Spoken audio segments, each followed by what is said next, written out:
ज्यांनी शिवसेनेचा वटवृक्ष वाढवला घडवला त्या वंदनीय बाळासाहेबांना अभिवादन करत, तुमच्यासारखीच मीही सन्माननीय पक्षप्रमुखांचं संबोधन ऐकायला उत्सुक आहे. मंचावर उपस्थित शिवसेनेचं चिलखत असा मी ज्यांचा उल्लेख करतो ते सन्माननीय नेते संजय राऊत साहेब, नेते सुभाषजी देसाई, नेते अनिल भाऊ देसाई, नेते अरविंद भाई सावंत, विनायक भाई राऊत, शिवसेनेची खऱ्या अर्थाने बुलंद तोफ म्हणून आम्ही उल्लेख करू असे आमचे भास्कर दादा जाधव, ज्यांचं म्हणणं आपण ऐकलं ते ताकदीचे वक्ते नितीन बानगुडे पाटील, मंचावर उपस्थित आमच्या किशोरीताई पेडणेकर, वरुण भैया, खूप नामोल्लेख माझ्याकडनं कदाचित राहू शकतात, सगळे मान्यवर नेते उपस्थित आहेत. या दसरा मेळाव्यात एका चेहऱ्याची मला कमतरता भासते, ती म्हणजे धाराशिवच्या भूमपराड्यांचे आमचे निष्ठावंत शिलेदार ज्ञानेश्वर तात्या पाटील यांचं निधन झालं. त्या ज्ञानेश्वर तात्या पाटील यांना पक्षाच्या वतीने विनम्र आदरांजली वाहते, कारण आमच्यासाठी प्रत्येक शिवसैनिक हा शिवसेनेच्या कुटुंबाचा महत्त्वाचा भाग आहे. दादा हो, आज दसरा आहे. दसऱ्याच्या निमित्ताने राज्यभरामध्ये वेगवेगळे उपक्रम साजरे केले जात आहेत. गावापासून देशापर्यंत प्रत्येक जण हा सण उत्साहात साजरा करत आहे. गावगाड्यातला प्रत्येक माणूस, इथला मराठा, साळी, माळी, कोळी, तेली, तांबोळी, आतार, बागवान, सुतार, लोहार, कुंभार, रामोशी, बेरड, बेस्तर, बेलदार, घिसाडी, कैकाडी, पारधी, कंजारभाट, सिक्कलगार, आराधी, भराडी, गोंधळी, सगळ्या जातीची माणसं हा दसरा मेळावा अत्यंत आनंदाने साजरा करत आहेत. आणि या निमित्ताने राज्यभरात वेगवेगळे मेळावे होत आहेत. त्यात एक सकाळी महत्त्वाचा मेळावा संपन्न झाला, तो राष्ट्रीय स्वयंसेवक संघाचा. आणि राष्ट्रीय स्वयंसेवक संघाच्या सरसंघ संचालकांनी आज आपल्या अभिभाषणामध्ये असं म्हटलं की द्वेष संपला पाहिजे, सांप्रदायिक विभाजन होता कामा नाही, देश बलशाली झाला पाहिजे, हा देश मजबूत झाला पाहिजे, जाती जातीच्या धर्माधर्माच्या भिंती तोडल्या पाहिजेत, दुर्बल घटकांना सोबत घेतलं पाहिजे. सरसंघ संचालक जी आपलं म्हणणं सरांखो पर, पण सरसंघ संचालक जी तुम्ही हे सांगताय कुणाला?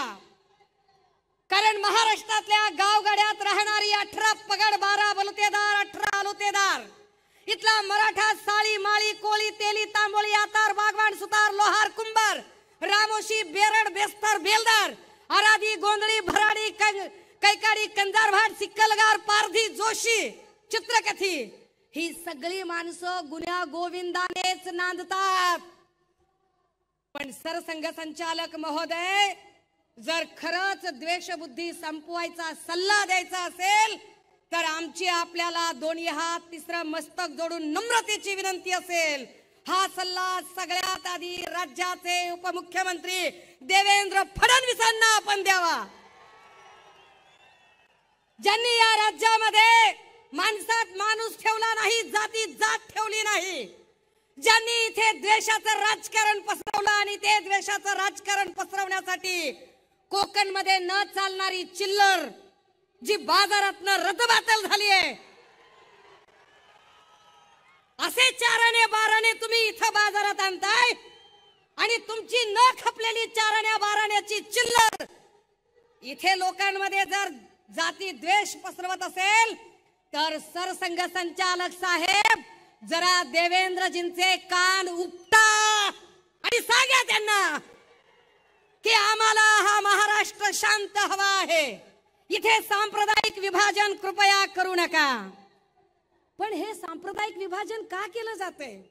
का आधी ही 4 आणे 12 आण्याची चिल्लर हिंदू मुस्लिम करत होती, पण आम्ही आभार मानतो इथल्या हिंदूंचेही आणि मुस्लिमांचेही, ज्यांनी कमालीचा संयम दाखवला, ज्यांनी कमालीचा समंजसपणा दाखवला आणि यांच्या लव जिहाद किंवा ओट जिहाद अशा कुठल्याही धार्मिक विद्वेषाची पेरणी करणाऱ्या, विष पेरणी करणाऱ्या यांच्या कुठल्याही बोलण्याला त्यांनी कवडीची किंमत दिली नाही. मग मग त्यांनी दुसरा खेळ चालवलाय.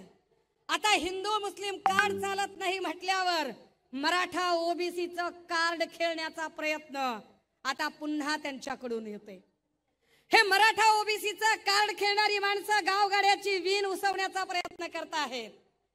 माय मावल्या हो, दादा हो, राजे हो, अरे विचार करा. कालपर्यंत आम्ही गावगाड्यात सगळे एकत्र राहत होतो. आमची मराठा समाजातली मराठ्याच्या बाईला जर संक्रांतीचा सुगड पुजायचा असेल तर ती कुंभाराळीत जायची आणि सुगड आणायची.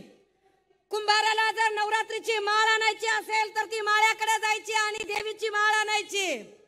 माळ्याला जर काही आऊत लागला, नांगर लागला तर तो सुतार गल्लीत जायचा आणि आऊत आणि नांगर आणायचा.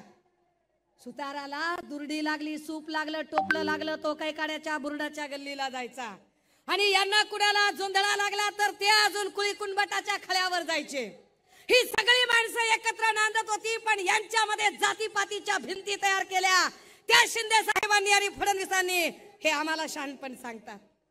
आणि हे का असं करतात? कारण यांना माहिती आहे की उद्या निवडणुका लागल्या आणि लोकांमध्ये गेले तर लोक यांना प्रश्न विचारणार आहेत.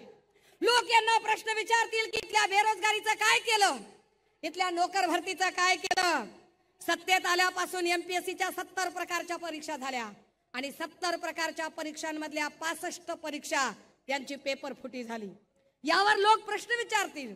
लोक पेन्शनवर प्रश्न विचारतील, आरोग्य भरतीवर प्रश्न विचारतील, तलाठी भरतीवर प्रश्न विचारतील, होमगार्ड प्रश्न विचारतील. आश्रमशाळेतले शिक्षक ज्यांच्या पगारी झाल्या नाहीत त्या आश्रमशाळेतले शिक्षक प्रश्न विचारतील. आरोग्य खात्यातले आमच्या कर्मचारी आया बहिणी प्रश्न विचारतील. या प्रश्नांची उत्तरं या लोकांकडे नाही आहेत.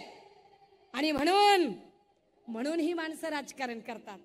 बरं, आपण याच्यावर जेव्हा कधी यांना प्रश्न विचारावे त्यावेळेला ते लगेच सांगत असतात की नाही, याच्यावर राजकारण करू नका, त्याच्यावर राजकारण करू नका, हे बोलू नका, ते बोलू नका.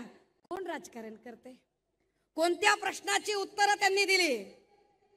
ते शिंदे साहेबांचे सगळे बोलघेवडे आमदार आकडे सांगतात. 6,000 कोटीचा निधी, 10,000 कोटीचा निधी, 5,000 कोटीचा निधी. अरे गेला कुठं? गावात रस्ते नाही, नीट लाईट नाही, गटर नाही, मीटर नाही, गेले कुठे हजारो कोटी रुपये तुमचे? किती किती थापा हाणाल आणि किती लोकांना भुलवाल, पण यावर ते चकार शब्दाने बोलत नाहीत. या प्रश्नांची उत्तरं ते देत नाहीत. शेतीमालाला भाव का नाही, सोयाबीन कापसाचं काय झालं, यावर ते काहीच बोलायला तयार होत नाहीत.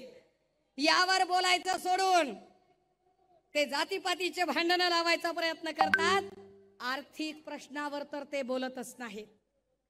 दादा हो, 1962 पासून ते 2014 पर्यंत, 1962 ते 2000 या राज्यावरचं कर्ज होतं 2,37,000 कोटी आणि गेल्या 10 वर्षात कर्ज झालं 9,54,911 कोटी.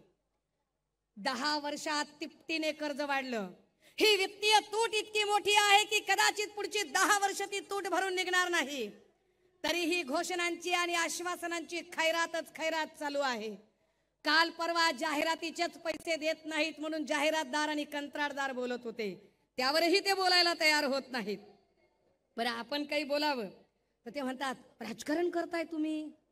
कुणी राजकारण केलं?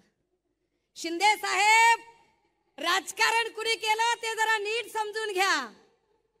जिवंत माणसांचं सोडा, तुम्ही तर महापुरुषांचं सुद्धा राजकारण केलं. शिंदे साहेब, तुम्हाला एकही आंदोलन हाताळता आलं नाही. आम्हाला आनंद आहे की सन्मान्य पक्षप्रमुख जेव्हा जितका काळ या राज्याचे मुख्यमंत्री म्हणून होते तेवढा काळ या राज्यात एकही सांप्रदायिक आणि धार्मिक दंगल झाली नाही. पण शिंदे साहेब, तुम्ही ठरवून धार्मिक दंगली घडवून आणल्या.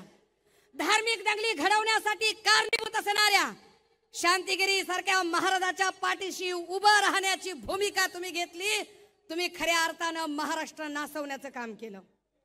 तुम्ही शहाणपण सांगायचं आम्हाला आणि ते सांगतात महापुरुषांचं राजकारण. शिंदे साहेब, आठवा, तेव्हा तुम्ही इकडेच होतात, नंतर गद्दारी करून गेलात. तुम्ही काय केलं? 10 वर्षापूर्वी 2014ला नरेंद्र मोदी यांनी इंदू मिलची कुदळ मारली होती.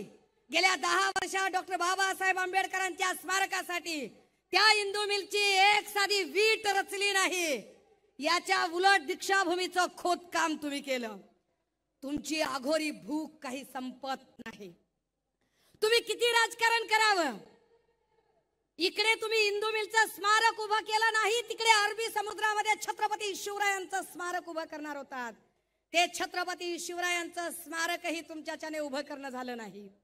हे तर नाहीच नाही.